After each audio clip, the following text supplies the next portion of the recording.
It was such a long journey that it's almost like feels unreal to that point where I'm like, this can't be happening. The pain definitely was, I guess debilitating is probably maybe the best word. I didn't know what was wrong with me. I was just like stuck. One thing I'm most proud of is that I didn't give up.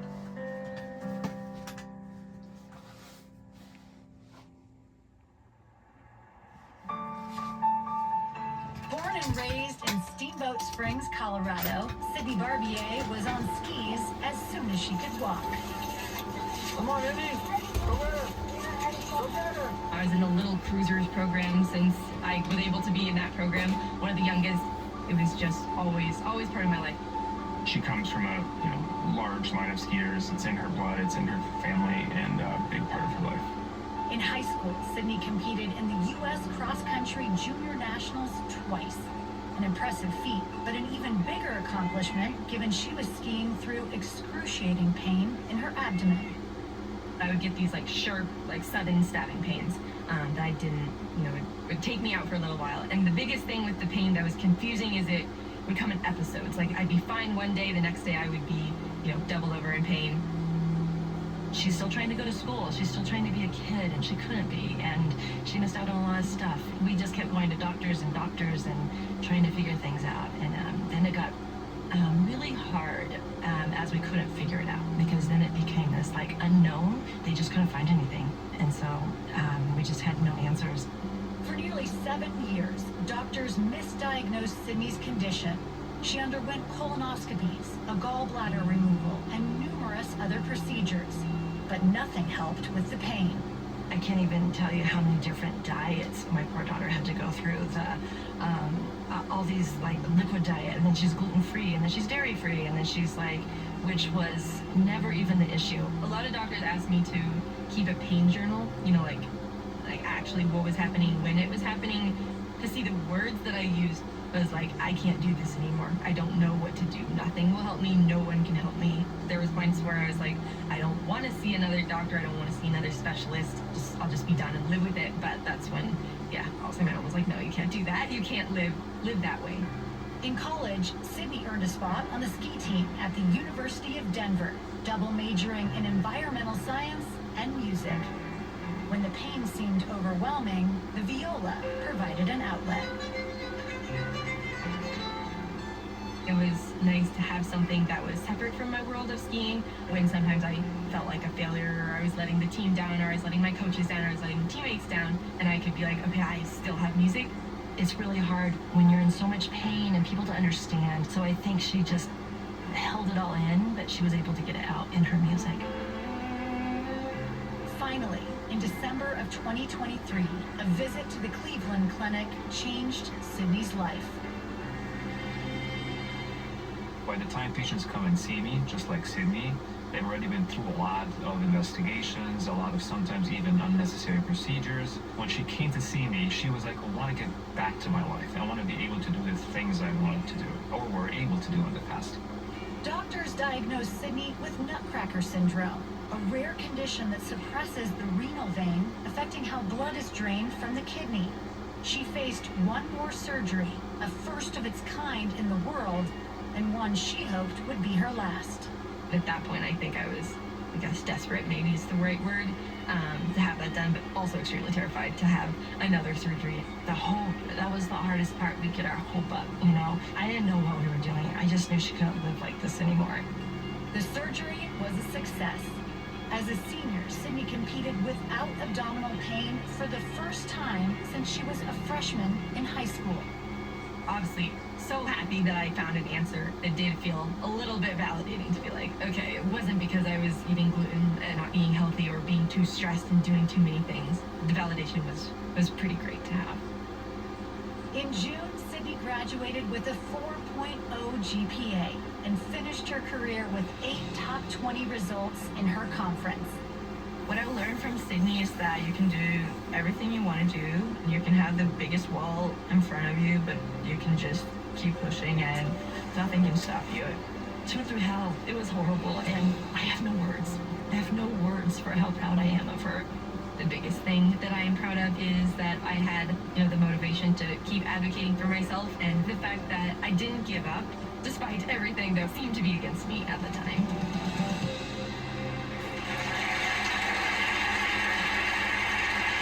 Ladies and gentlemen, it is now my honor to introduce the 2025 Honda Inspiration Award winner, Sydney Barbier.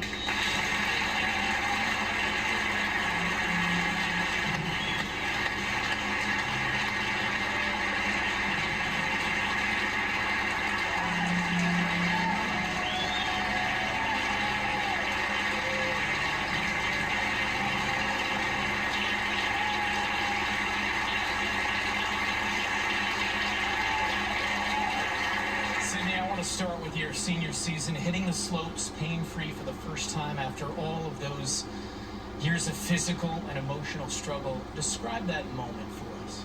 I think there was definitely a lot of emotions in that moment. I think coming out of surgery, coming out of recovery, getting to train again pain-free was pretty unbelievable feeling.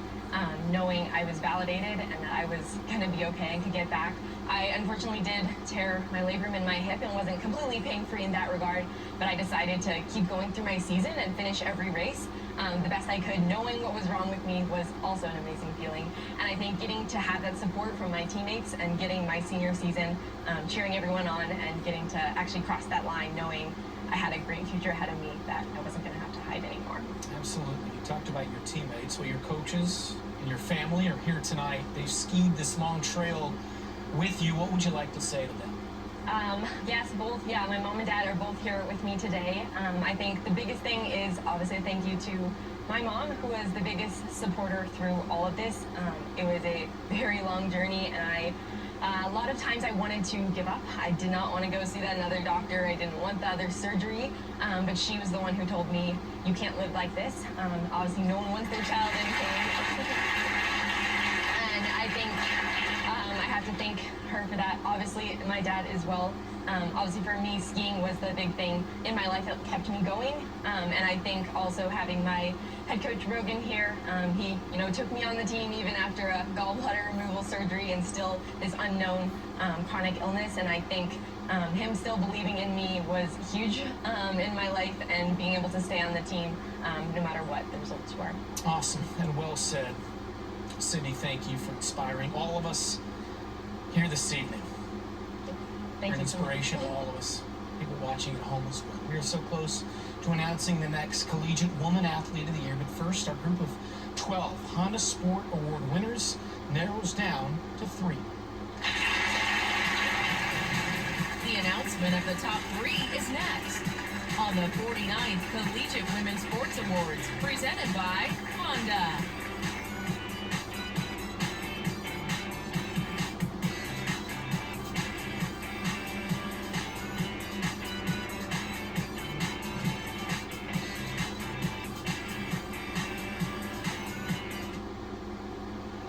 What do Mia Hamm, Jackie Joyner-Kersee, and Katie Ledecky have in common?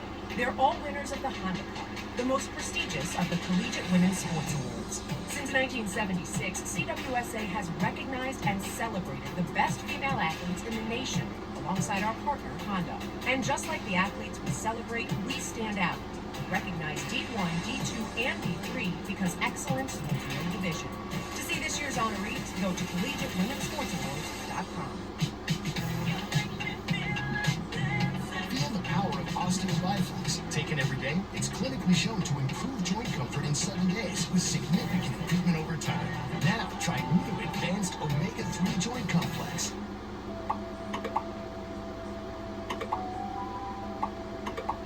The fact that this Reese's ad showed up at this exact moment proves that your devices are listening to your stomach. Star Summer movies hit different. You need to learn some manners. This isn't kid stuff. This is adult thrills. Because when the sun goes down, we bring the heat. It's insane, right? Stars, we're all adults here. Order Stars today. Go to SD Channel 340 or HD Channel 840 to get started. Hi, it's Olga. this is Oscar. After feeding him Dusty Kibble for a while, I was like, this is not real food. It just smelled so burnt and unnatural. Like, I wondered, what's even in this stuff? We tried wet food, which is basically canned mystery meat. Then I found Smalls. They make high-quality, fresh cat food with human-grade ingredients right to your door. But most importantly, Oscar loves it. He's at a healthier weight, he's much more playful, his coat is softer than ever, and even his breath is better. And of course, he loves the box too. What if getting away was effortless? No stress, no planning, just space to connect. Because the right place It looks even better than the photos. can bring you even closer to the people who matter most. Wander combines the quality of a luxury hotel with the comfort of a private vacation home. Every detail taken care of. So all you have to do is be together. Wander, because memories matter. Congrats on the Honda Award. We're all so proud of you and you deserve it so much. Good luck at the College Women's Sports Awards show. We're all cheering you on from here. Thank you so much for being a role model, not only for the Alabama team, but for everyone else who watches the sport. We're so proud of you and good luck. Roll Tide. Welcome back to the 49th Collegiate Women's Sports Awards, where we're just moments away from revealing the top 3. For those who are unable to be here in person, they may join us via Zoom or with a special interview. And Summer, right now, holds the envelope. This is true. Thank you, Brent. This moment caps off another historic year in women's college sports. But it's also the culmination of a lifetime commitment to being the best, as our group of 12 Honda Sport winners is down to the top 3. And they are Nigeri Kennedy, Texas Tech University, Paige Beckers, University of Connecticut, and Gretchen Walsh, University of Virginia. Congratulations, women.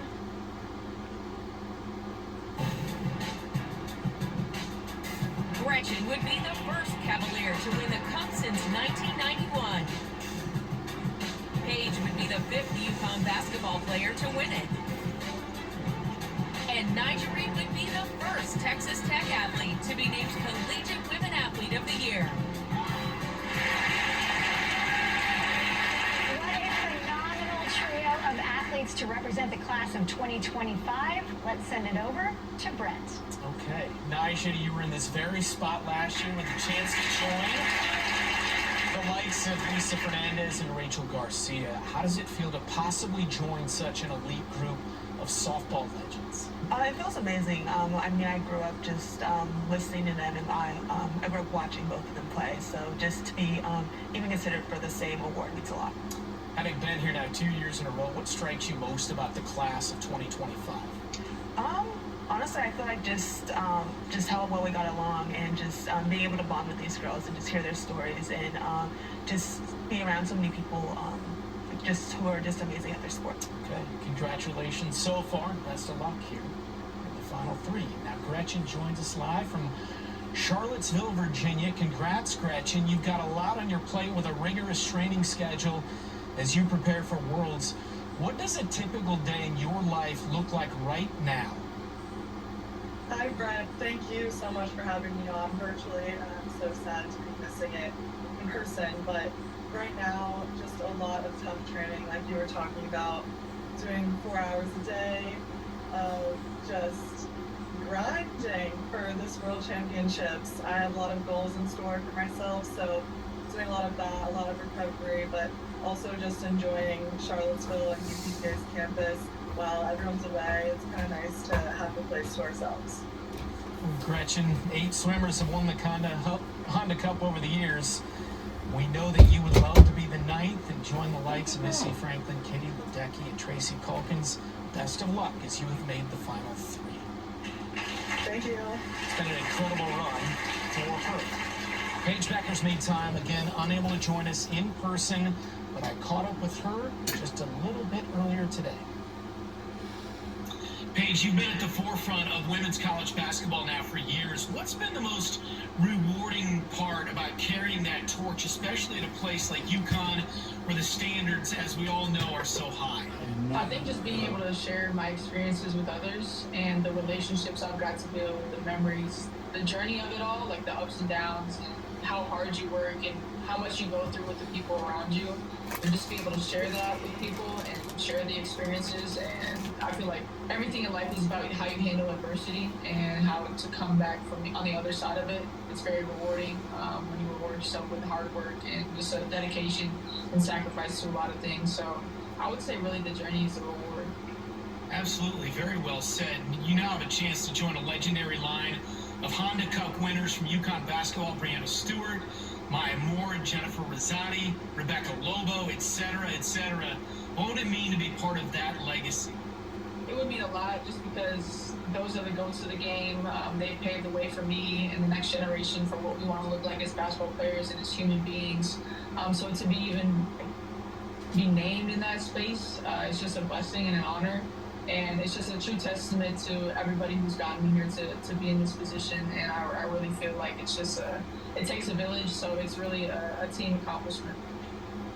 Thank you very much, Paige, and best of luck. Thank you. An unbelievable trio of talent at the top of this year's incredible class. Huge congrats to Paige, Gresham, and Nyjah. But of course, only one can be named the next Collegiate Woman Athlete of the Year. That announcement is coming up right after this. Yeah, the big announcement coming up right after this. Don't you go anywhere.